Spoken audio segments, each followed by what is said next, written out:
Spanish the whole time. And the kids sign a code of conduct that they're going to speak Spanish. La lengua es muy diferente y las personas hablan muy rápido mis profesoras.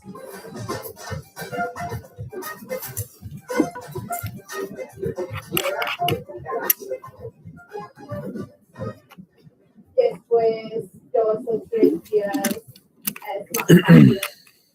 Se va viendo cómo van tomando confianza y cómo van sintiéndose más cómodos hablando español.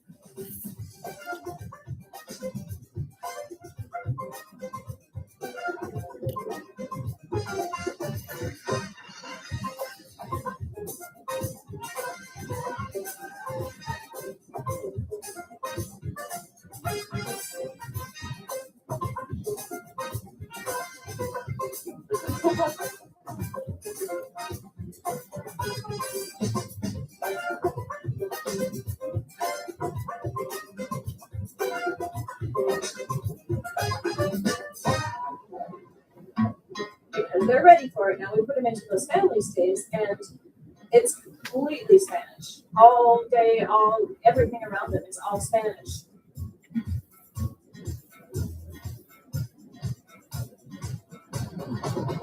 Yo trabajo en este programa como coordinadora de las familias en Atenas. Ya nos hacen parte de su familia desde que llegaron. José, el padre, trabaja a una finca.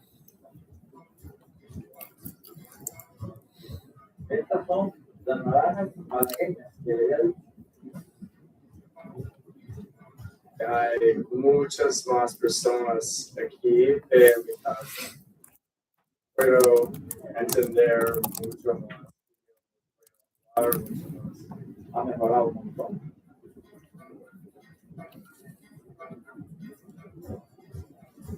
This is the perfect combination of student experience and speaking and family experience.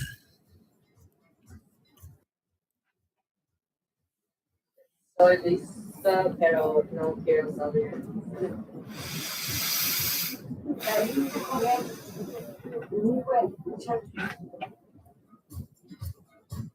Mi cosa favorita es la familia, sí.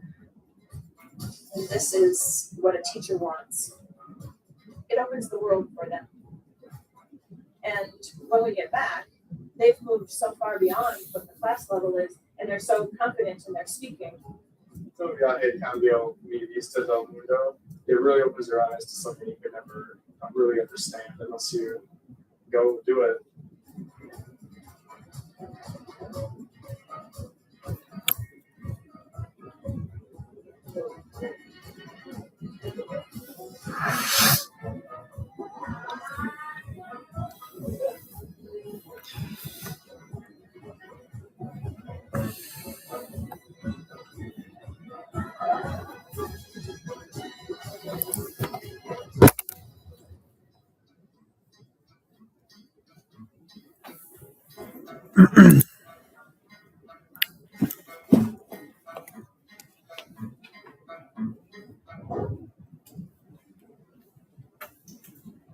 So that's a promotional video about the trip, but it just seems like it'd be nice to offer the trip so students can visit and spend time with the family and gain confidence and use Spanish more. So it's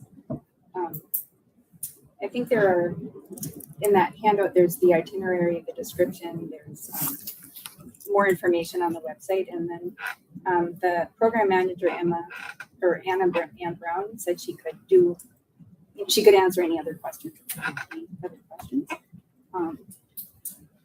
And I think the students can set up an account, so people can deposit into their accounts, and there is a deadline of October 15th.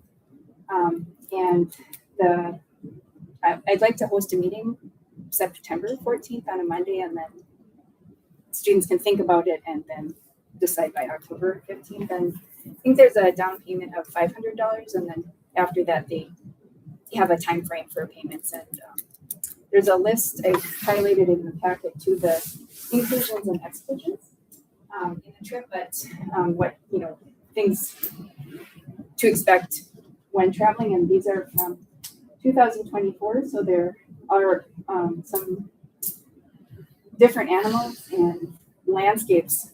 They use a lot of sustainable energy, which I never felt a breeze at all in Costa Rica. The air is so, the temperature doesn't change much, but there was wind power. Is it hot? It's kind of not too hot, kind of a not dry San either. Diego-ish? Kind of, I haven't been to San Diego, so I'm not sure. But it's not dry, it's not too humid. It was very comfortable when we were there, but like summer here almost. The flag emblem has the volcanoes on it, and the ships to represent international trade of the coffee. That was the first economy, or the economy there for so long. One of the visits is to a place called Sarchi, and it's a craft village where they didn't have electricity. They had power, water power until 1950s, and they made these carretas, and then they have traditional artists there who now have 3-year apprenticeships to learn how to paint these ox carts. So it's really just a really fun experience. It's 1 hour time difference, so it's, you don't have to have jet lag when you get there, and it's just a very friendly place too. The expression in Costa Rica is pura vida, which means pure life, but it's a way to say hello, goodbye, and it just kind of expresses enjoying life, pura vida. So that's kind of the expression used everywhere. And if students want to fundraise, I'd really like to help with any fundraisers, but with some of them that are listed here, they can, have a contribution page. There is a coffee sale that they could do if they wanted to, or host other events too. And, I think it's just under $4,000, and it's 9 days, which seems like, oh, that's only 9 days, but it is kind of a key to opening future travel or confidence in using language. So it's, I think, a really good experience. The website does talk about the family stay too, and it says that each family is unique. Their volunteers usually, they have children the same age. But what the family does, the students participate and just use Spanish as much as possible. So it kind of depends on the family. They're matched with, what that experience is like. But these families are, in the video, there was a woman who says, I'm a coordinator for the family stays. And so they work with the communities where these families are. And I think there's a payment schedule here, and then the 15th would be the deadline. So it would be like to host a meeting middle of September, deadline in the middle of October if students are interested in going. And I think there is a list of what's included, and it does include medical insurance. There's a whole list of safety things that are included for students if they're traveling. The thing that students would need to get is a passport, and that takes about 3 months. When it says 6 months, way to leave a 6-month time frame, but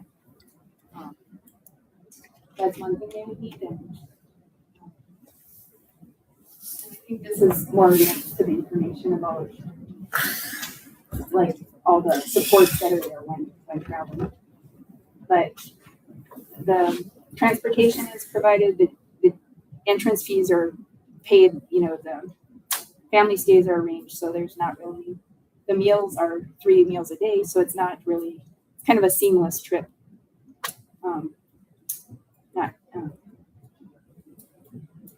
So I think that's most of the information, and there's a QR code on that handout or on slide presentation, not this one, but the one before, and it has the itinerary and lists the, like what the students would be doing and descriptions of things too. But mucha información, demasiada información, a lot of information, but I can answer questions if there are questions, or I could get answers from the program manager too.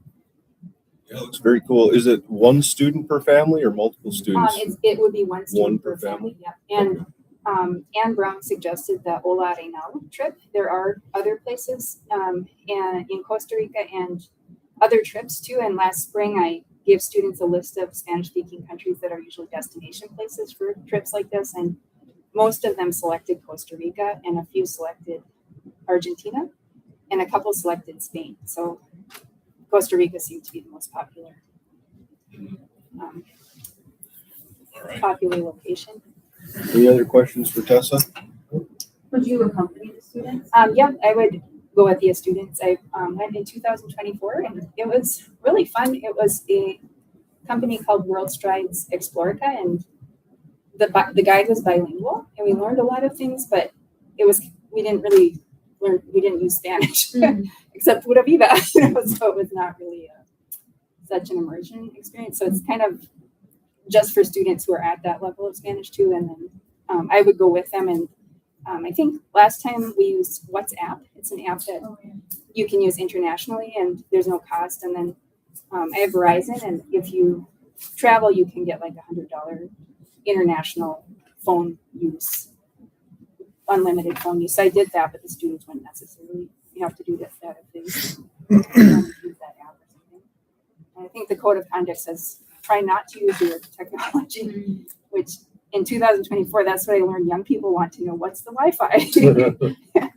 Everywhere we went. But it was really beautiful and just friendly people, and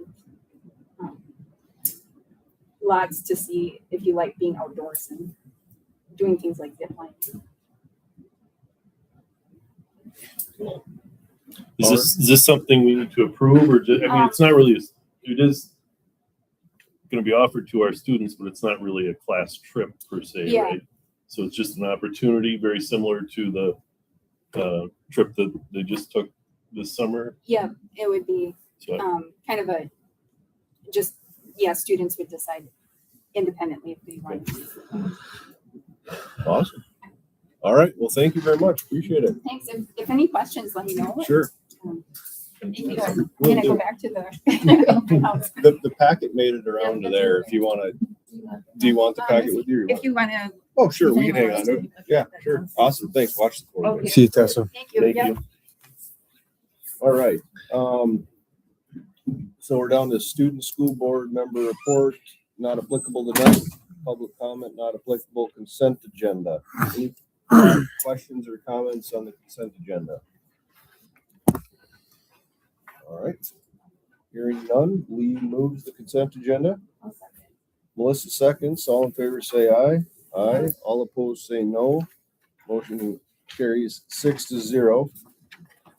Action items. Whoops.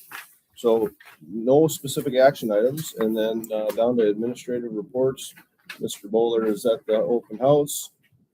Everybody's had an opportunity to read through his thing. Any questions on that for Craig or anybody? Okay, Mr. Wallstrom.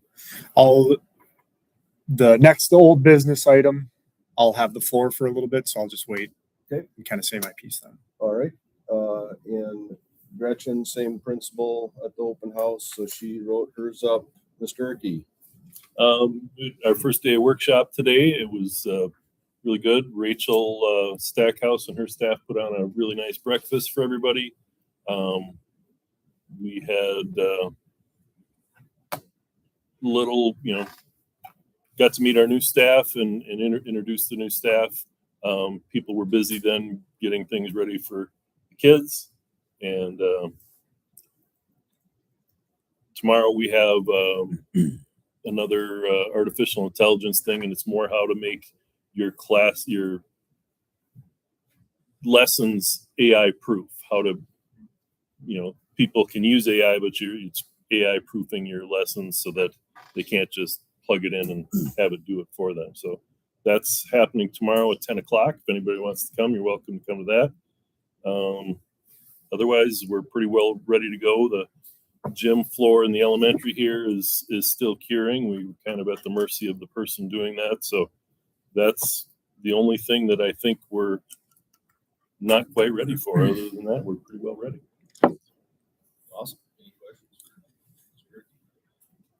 Oh, sorry. The students start on the 24th. Worth Well, noting, yeah, yeah, Monday and Tuesday at the elementary are assessment days, so it's considered a school day on our like district calendar, but Wednesday the 26th is what you would picture as like all students actually here. Monday, Tuesday would kind of look like parent teacher conferences. 6/12 layout. starts on Monday though. Yep. All right, thank you, Barb. Do we want to go through one of your work? Bunch of meetings, we will be in a agreement with St. John's to provide meals for each going to do for the first year as a test run for the, see how it goes. Since they weren't getting this from St. John's, we'll work out agreement with them. Okay. All right, thank you, Barb. Okay, so on to the old business item, little strategic plan review. Are you able to get that thing pulled Yep. up? Yeah, and I don't like. I'll let Craig. You kind of. We came to the conclusion that I would share one thing in particular, especially because it relates to one of our goals. You want to do your stuff first, and then we'll put up the thing Mike was talking about. Is that what you're? I think we should do yours first. Okay. Just because, like, I don't want to like take over. And the goals is beyond just me, but I can share something that is both board report, but also.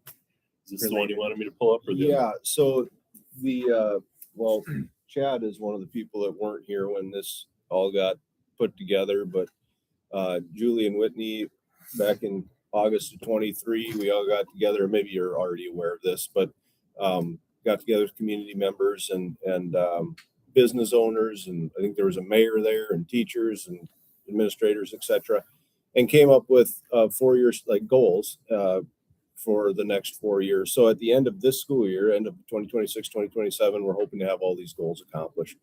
And do you guys have a copy of this? You do? Do you? Okay, Whitney, I'll email you this tonight then. But anyway, this is just kind of a refresher on where we're at. That goal 1 was a effort to reduce some of the disciplinary occurrences that were occurring.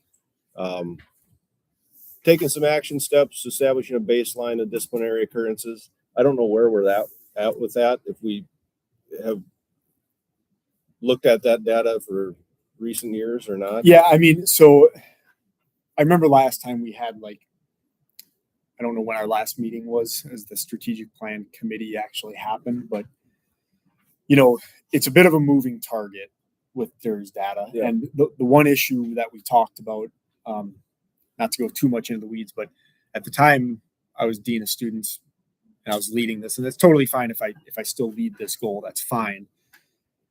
The reason I say moving target is we went into a lot of depth with the 10% and what it really means. Like if discipline incidences go up, that could be a sign that more things are being handled quickly and appropriately, or it could mean more, you know, you're having more behavior issues. So the data itself, I know that makes sense to everybody here. Like the data itself, we got to be careful with how we look at it. You know, more suspensions, and that's essentially what the DERS data is it looks at like suspension, the more serious offenses. So, where are we at with it?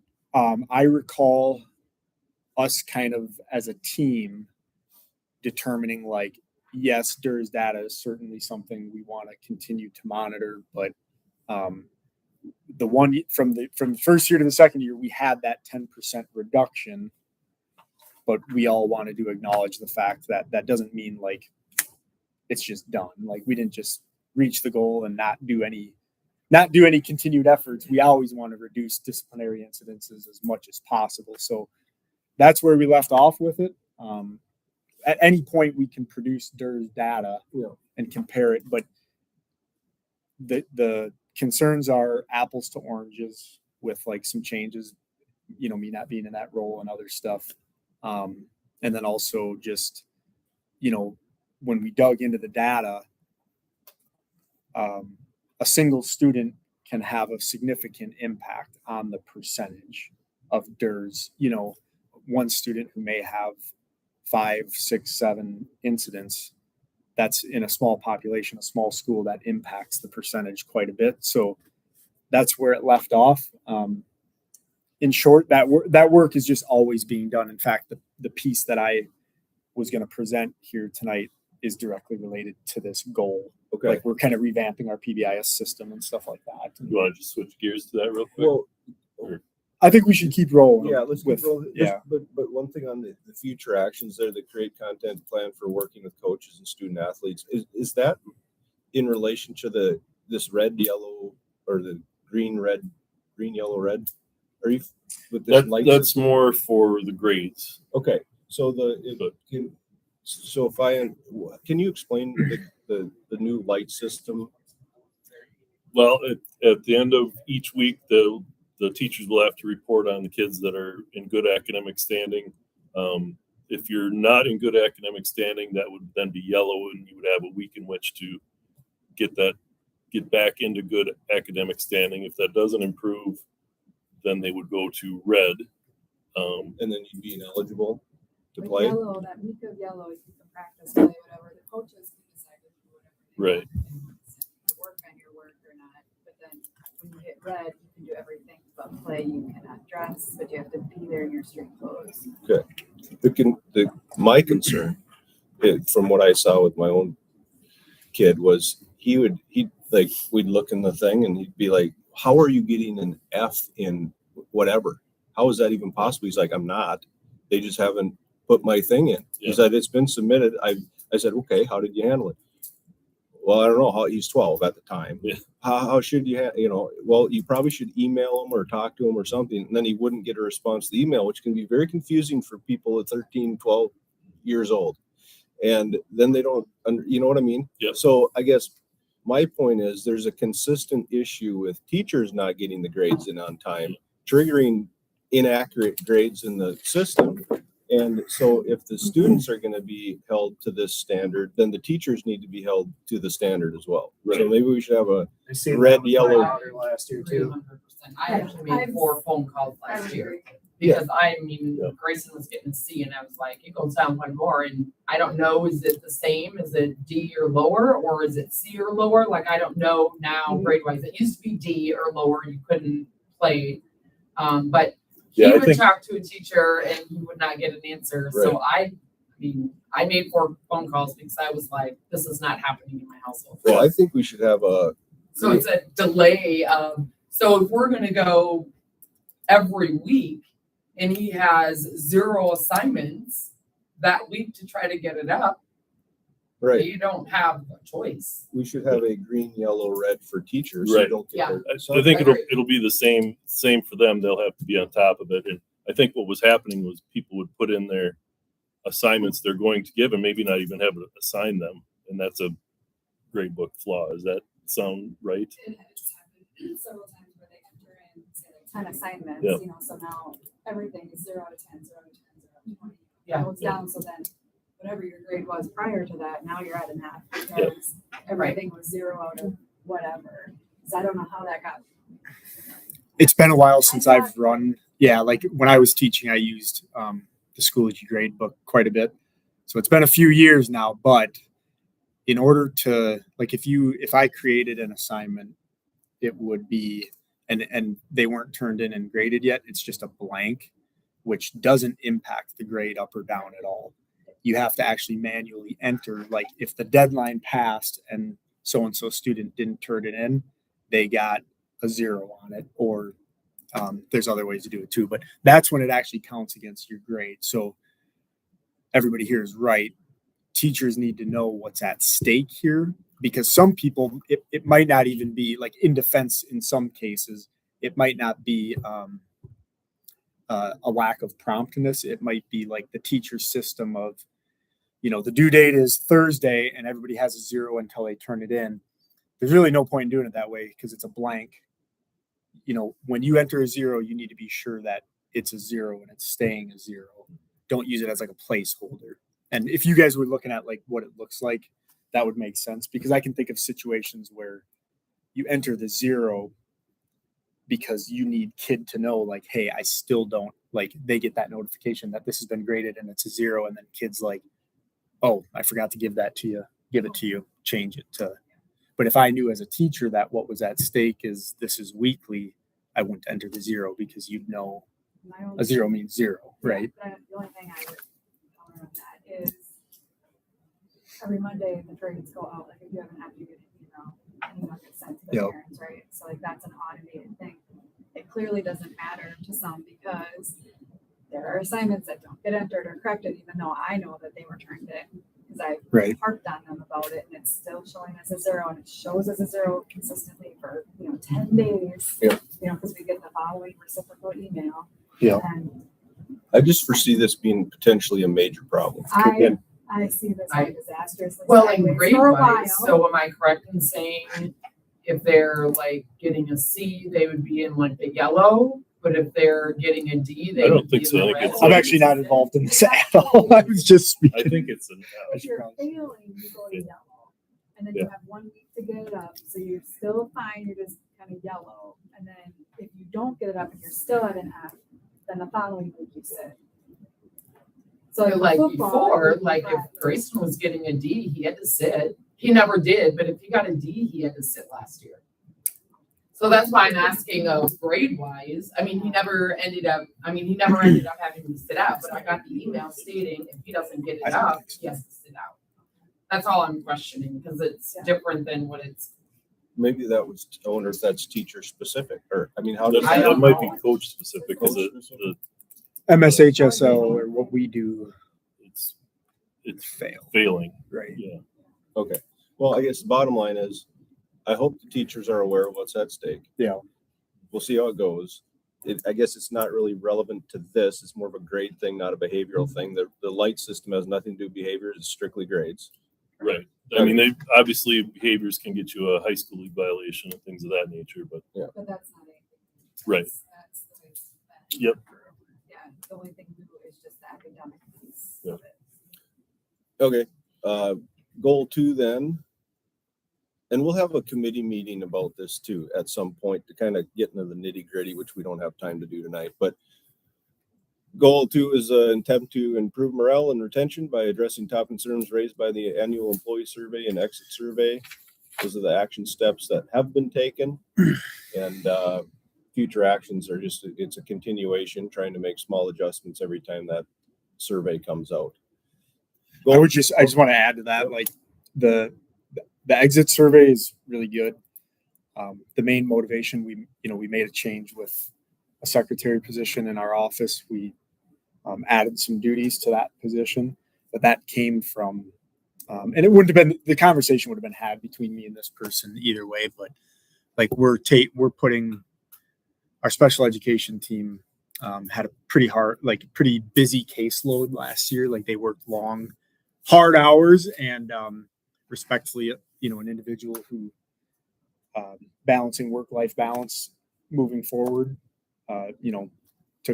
was interested in a different job for that reason. And so, for planning purposes, our goal was to what can we do for our special education teachers to take anything off their plate. And that's why we did what we did. So that's not just something that's written there, like the surveys and the things, it is having ideally a positive impact. Like it's good stuff. So Cool. Yep. Goal 3 was to have each grade level involved in a community outreach project. And then Appendix A kind of lists each grade level and what their activities have been. I don't know if you can get to that. There it is. Are they doing the same thing, the grades? I get asked by the old people nights. Are the 8th graders coming back down here to help with senior dining? yes. yeah, I would say for the most part, it stays the same. The document that we filled out last year looks a little different than this one just because there was like another section, but for the purpose of our strategic plan goals, this is an every year thing. And a lot of them are The 8th repeats, graders and but the senior citizens nights, and they absolutely love it. Yeah, Yep. that was a big hit. They look forward to it. They're already asking. yeah. So, The kids really enjoy it too. Yeah. so my daughter and a couple of her friends in the summer to help out, and, doing dishes or whatever just to help out, and they love it. Yeah. the younger elementary, what I would say, especially the younger elementary, the community outreach or service project, the service project part of that, the younger they are, the less like service project-y it is. It's more just like get the kids like doing something for, or like the concerts and little projects that we put on display and stuff like that. But yeah, we're hitting every grade level and we plan to keep doing it. So yeah. 10th through 12th grade is a little harder to do. There are some classes that do projects and things like that, but as a grade level, it gets a little harder. Like and we also have the Interact Club that does a lot of things. There's quite a few members in that. Obviously, our National Honor Society does the roadside cleanup, things like that, or Minnesota Honor Society, I guess it's called. All right, cool. So that's goal 3. That looks like that's been pretty well achieved, I would say. And then what are we down to 4?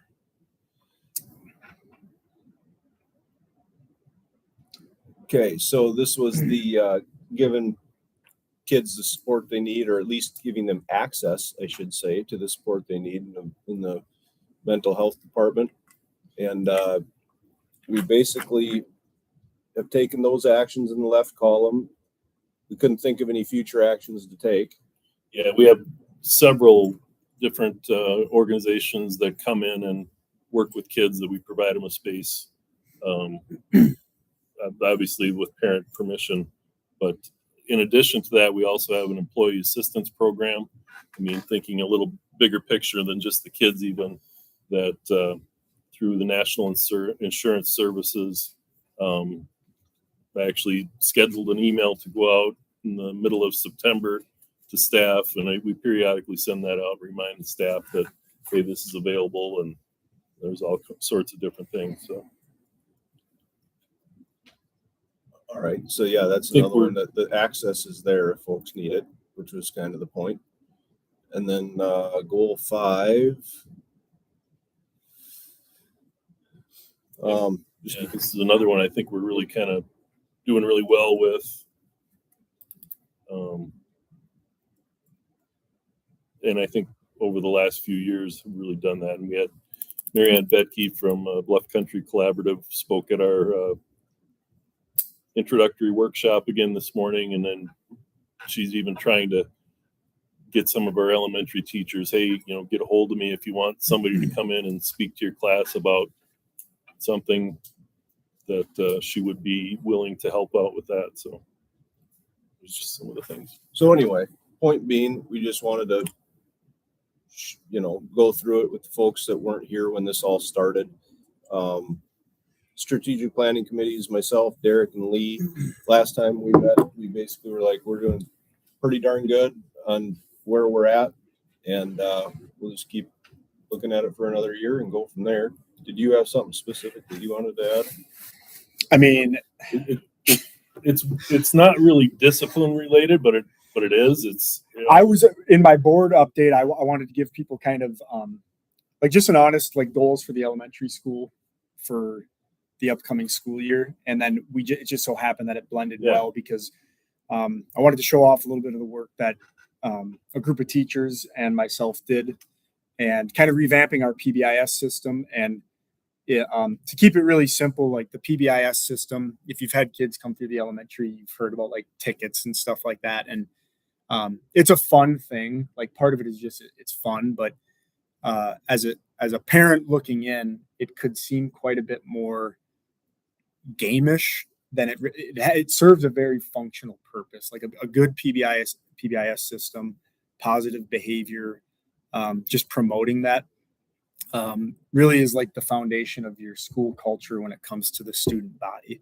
I think of school culture as all the people involved, but you kind of go after, employees and different sets of employees, and then students in different ways. They all connect, of course. But this is something I'm super excited about. So it was probably, I want to say, like when we looked at the original PBIS work that was done at the elementary school, it was over 10 years ago for sure. And we just kind of got away from doing a lot of stuff that was working really well. And I'm basing that off of the context and history that I've learned from people who've been at the school way longer than me. And then of course, some things just that worked really well we got away from for whatever reason. So we're bringing back some of the lingo and the practices that we were doing previously, but then also putting like a 10 years later spin on it, different ways of doing things. So the reason I'm like sighing is because I don't want to talk too much if people aren't that interested, but it's gonna have a really good impact on the kids. Respect, work, belong, in that order, as I've learned. You remember what order it is. Red, white, and blue is how the people that were here before me said we established we want to say it in that order is going to be lingo that and the reason my motivation for revamping this and like putting together a committee to get this put in like time and work to make it way better. My nephew, who goes to elementary school in Hastings, called me one night. I talked to him every once in a while, my sister's kid, and was telling me how pumped up he was about this thing that he earned. And he was able to recite to me, like word for word, what their PBIS slogans were and stuff. And I'm like, so what? And I'm just picking his brain. I'm like, so what? How do you earn that? And what? And it just sounded like an awesome. And I was a little jealous. And since then, I've actually met that principal and talked with that principal and kind of gotten more ideas. But my nephew was able to recite like a song that was like made up by their music team. It was just sweet. And we're not quite there yet, but I have a 3-year framework on things that we're going to do in the next few years. And this is year 1, which are some small changes, but there's going to be a whole bunch. Simply put, there's kind of 2 different sides to this. There's like flat out expectations for kids and making sure that all staff have the exact same expectations for all kids. It hasn't been a problem for us, but we have new people and we've had people that have retired. And if we can't expect kids to know what's right and wrong, if right and wrong is different for different people, different teachers. So we went through every area of the school and what respect looks like in that area, what work looks like, what belonging looks like in that area. Classroom, hallways, recess, literally every area we could define. To accompany that, we have slideshows. We made slideshows on how we're going to teach kids what expectations we have for them. And we do it that way because our kindergarten teachers know how to teach kindergartners what expectations are, and our 5th grade teachers know how to teach them. I don't know how to teach kindergarten. No, I mean, it's like we all have our strengths. So, we wanted that flexibility. So we all worked together to create universal slideshows. And the fun part of it is Mr. Kepke, Scott, created, we're going to do video scripts. So we're going to model and have some fun with it. And like me and different teachers are going to show the right way and the wrong way of doing, at the very young elementary of like, and we're going to have some fun with it. And I'll be honest, like the videos are going to be nice. It's a teaching tool. If we're having an issue and seeing there's little things, like there's always water or paper towels on the ground. And the warrior way to respect our building is we clean stuff up. If you drop something, you pick it up. And so we're going to have some fun. But the fun part of it is the culture building is also kids getting a kick out of watching their teachers and principal making these and having fun with it. So, yeah, we're going to be doing that. Scott like made these scripts and stuff, and it's going to be a hoot. And then I don't know if you pull up the matrix quick. That's the matrix. Yep. So once again, just like a quick hit look and specific to like voice levels in certain areas. And again, it doesn't seem like a big deal, but it is a big deal. It hasn't been a problem for us, like I keep saying, but I just feel like we can clean some things up. Like, what a kid experiences in 2nd grade, maybe a teacher is okay with, volume noises being, or voice levels being a 3, but then all of a sudden they're in 3rd grade and that expectation, this is a made up example, but that expectation might change and said kid might get in trouble for being too loud, but the expectation was different previously. So just a way of kind of cleaning everything up. Well, it's a good example of you can only hit the target if you can see it. Yep. So it's providing a target. Yep. How it's going to, how it will change DERS data. can't really predict that. Like there's so many other variables, but the reason decided to show this was one of the goals was to have in the next 3 years to just have a rock solid PBIS system. Like hopefully one that other people come. Well, did I tell you I met the War Road principal? I say that because you're from there. That's also where this is kind of coming from. So I was at a conference last winter, and there was a presentation from the War Road Elementary. Ironically, they're the Warriors, so they say Warrior Way as well. And the principal there was presenting and showing the 5-year timeline of how they revamped their PBIS. And they're on like year 5, or don't quote me on that, but I'm like, I met with her after and talked with her quite a bit. And I'm like, I can't believe this. Like, we're the Warriors. I was hoping your presentation was about this, and I'm at year 1 of your journey. So I'm going to like mimic exactly what you did, very differently, of course, for us. But yeah, it's going to be awesome. I'm excited to see. I appreciate the teachers that put in a lot of time with it over the summer, and I didn't do any of that. Like, seriously, I appreciate the people who are willing to go above and beyond. And then how this fits in with the tickets, we need to be very specific about like how we reward kids. We are going to be kind of revisit like how we can't just give these tickets out like they're not worth much. We need to catch kids only going above and beyond. And that's where it starts to have a little bit more meaning is, you know, we don't give out a reward for students doing what the expectation is, but for above that. And I think we've gotten away from that a little bit, and we maybe pass out a little too easy now. And again, it sounds like a small thing, but it does matter. Like when it has a little bit more weight to it, that when you earn the reward, it's because you're really doing like really, really good work and, you know, doing things the Warrior way and stuff like that. We're going to incorporate monthly goals, school-wide goals for last year. We experimented with the 2 last months of school, and every teacher was just pushing the message of too many people are cleaning up after our messes in the cafeteria, and teachers were reminding kids constantly. We had our custodians letting us know good day, bad day, stuff like that. By the end of the first couple weeks, the custodians were like, the floors are amazing. And it was kind of like, well, duh, we just need to teach the kids, you know, about these little things and take the group effort. And so now we decided we're going to have a Warrior goal of the month every single month. And it's a bigger, you know, school-wide thing that just takes care of our school. And yeah, it's going to be good. So Awesome. Yep. Try to carry it over into the middle school somehow. Yep. This next generation of, you know what I mean? 100%. Yeah. And our committee talked about that. And yeah, I would agree. Keep it rolling somehow. Yep. All right. So just to kind of put a cap in it, the strategic plan, we'll get together with the committee again at some point here in the coming months. And then we got to start looking at what we're going to do at the end of 27 when it expires. If we just continue on what we're doing, or if we tack on another goal or two. I don't know if we need to get as in depth as we did the first time, but maybe like try to identify 1 or 2 things where like, yeah, we could really improve here and there. And how about that's our main focus or something? Yeah, I think that's the key, is incremental improvements over a sustained period of time. Yep. Okay, cool. Everybody good with old business?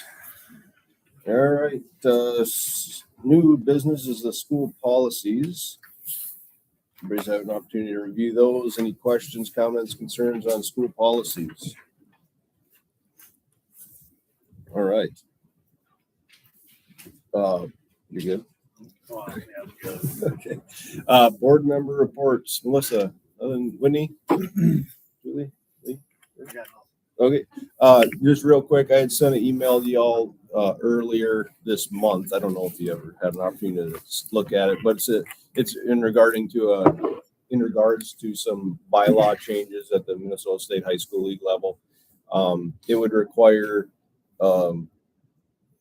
like member school districts to all agree, yeah, we want to take a vote on this, and then it would go to the membership, 509 schools, and everybody would vote on whether or not they think those